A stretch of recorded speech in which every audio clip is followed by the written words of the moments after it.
मैं आपके ध्यान में लाना चाहूंगी कि NFHS 5 के अनुसार भारत की जनसंख्या के प्रति 1000 पुरुष पर 1020 महिलाएं हैं।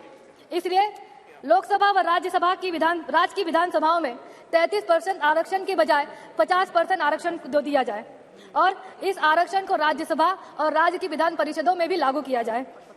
महिला आरक्षण में SC/ST के साथ OBC वर्गों के आरक्षण को भी सुनिश्चित किया जाए। ये बाबा साहब डॉक्टर भीमराव अंबेडकर की देन है और उनकी आधुनिक और प्रगतिशील सोच का नतीजा है कि जब संविधान की रचना की जा रही थी तब बाबा साहब ने सर्व समाज की महिलाओं को, जिनको पढ़ने लिखने धन संपत्ति रखने का अधिकार नहीं था, उनको संविधान में सम्मान देने का काम किया। बाबा साहब ने जहां हमको एक वोट का अधिकार दिया, वहीं मान्यवर कांचीराम साहब ने उस एक वोट की कीमत को दलित, शोषित, वंचित वर्गों को समझाने का काम किया और उस समय यह नारा भी चला कि कांचीराम तेरी नेक कमाई, तूने सोती कौम जगाई। आजाद जी,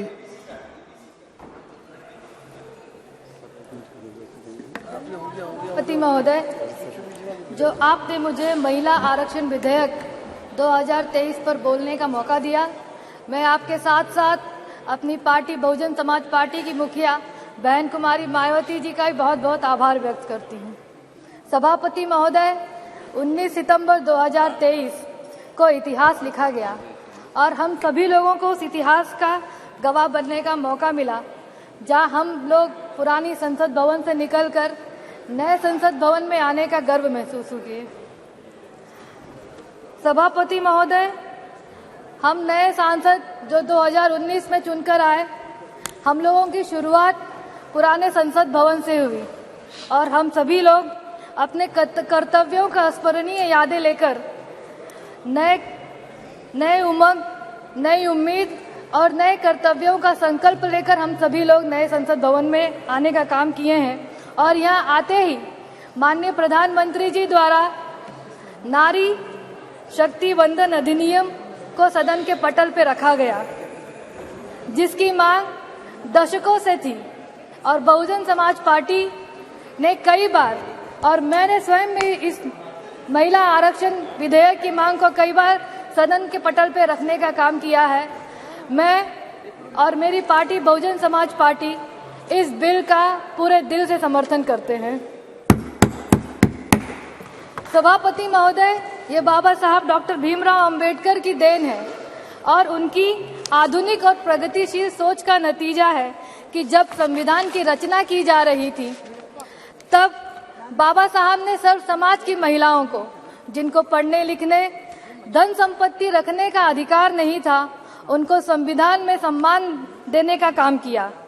बाबा साहब ने जहां हमको एक वोट का अधिकार दिया, वहीं मान्यवर कांचीराम साहब ने उस एक वोट की कीमत को दलित, शोषित, वंचित वर्गों को समझाने का काम किया और उस समय यह नारा भी चला कि कांचीराम तेरी नेक कमाई, तूने सोती कौम जगाई। आज बाबा साहब और मान्यवर साहब कांचीराम साहब की ही देन है, जिसके कारण हम जैसे वंचित समाज की महिलाओं को लोकसभा और राज्य की विधानसभाओं में जाने का मौका मिला और अपने समाज का प्रतिनिधित्व करने का मौका मिला। यह बिल आने से देश की महिलाओं को नई ऊर्जा मिली है, महिलाओं को सम्मानित और सुरक्षित खुद को महसूस करने का मौका मिला है। आज जहां 21वीं सदी में हम चांद पर उतरने का श्रेय महिला वैज्ञानिकों को देते हैं, वहीं सीमा सुरक्षा बल से लेकर लड़ाकू विमान उड़ाने तक और होम मेकर से लेकर किंग मेकर बनाने तक का श्रेय महिलाओं को जाता है। यह विधेयक महिलाओं को राजनीतिक क्षेत्र में प्रवेश करने के लिए और उत्कृष्टता हासिल करने के लिए आवश्यक प्रोत्साहन प्रदान करता है। यह न केवल प्रेरित करता है बल्कि रूढ़िवादिता को चुनौती देता है, नेतृत्व कौशल विकसित करता है और साथ ही एक सहायक वातावरण तैयार करके जहां महिलाएं आगे बढ़ सके, इसकी योजना बनाता है। अध्यक्ष जी, इस विधेयक का हम समर्थन करते हैं, लेकिन बहुजन समाज पार्टी की कुछ मांगे हैं जिसको हम चाहते हैं कि इस विधेयक में सम्मिलित किया जाए। मैं आपके ध्यान में लाना चाहूंगी कि NFHS 5 के अनुसार भारत की जनसंख्या के प्रति 1000 पुरुष पर 1020 महिलाएं हैं। इसलिए लोकसभा व राज्य की विधानसभाओं में 33% आरक्षण के बजाय 50% आरक्षण दे दिया जाए और इस आरक्षण को राज्यसभा और राज्य की विधान परिषदों में भी लागू किया जाए। महिला आरक्षण में SC/ST के साथ OBC वर्गों के आरक्षण को भी सुनिश्चित किया जाए, ताकि जब तक समाज में असमानता रहेगी तब तक आरक्षण को लागू करना अनिवार्य रहेगा और सामान्य सीट पर SC/ST OBC की महिलाओं को मौका नहीं मिल पाएगा। और साथ में BSP की यह भी मांग है कि जातिगत जनगणना जो 2021 में होने वाली थी उसको जल्द से जल्द पूरा किया जाए, ताकि SC/ST OBC के लोगों को आरक्षण मिल सके। और साथ में जो परिसीमन होने वाला है, परिसीमन और जातिगत जनगणना कराकर इस आरक्षण को जल्द से जल्द लागू किया जाए।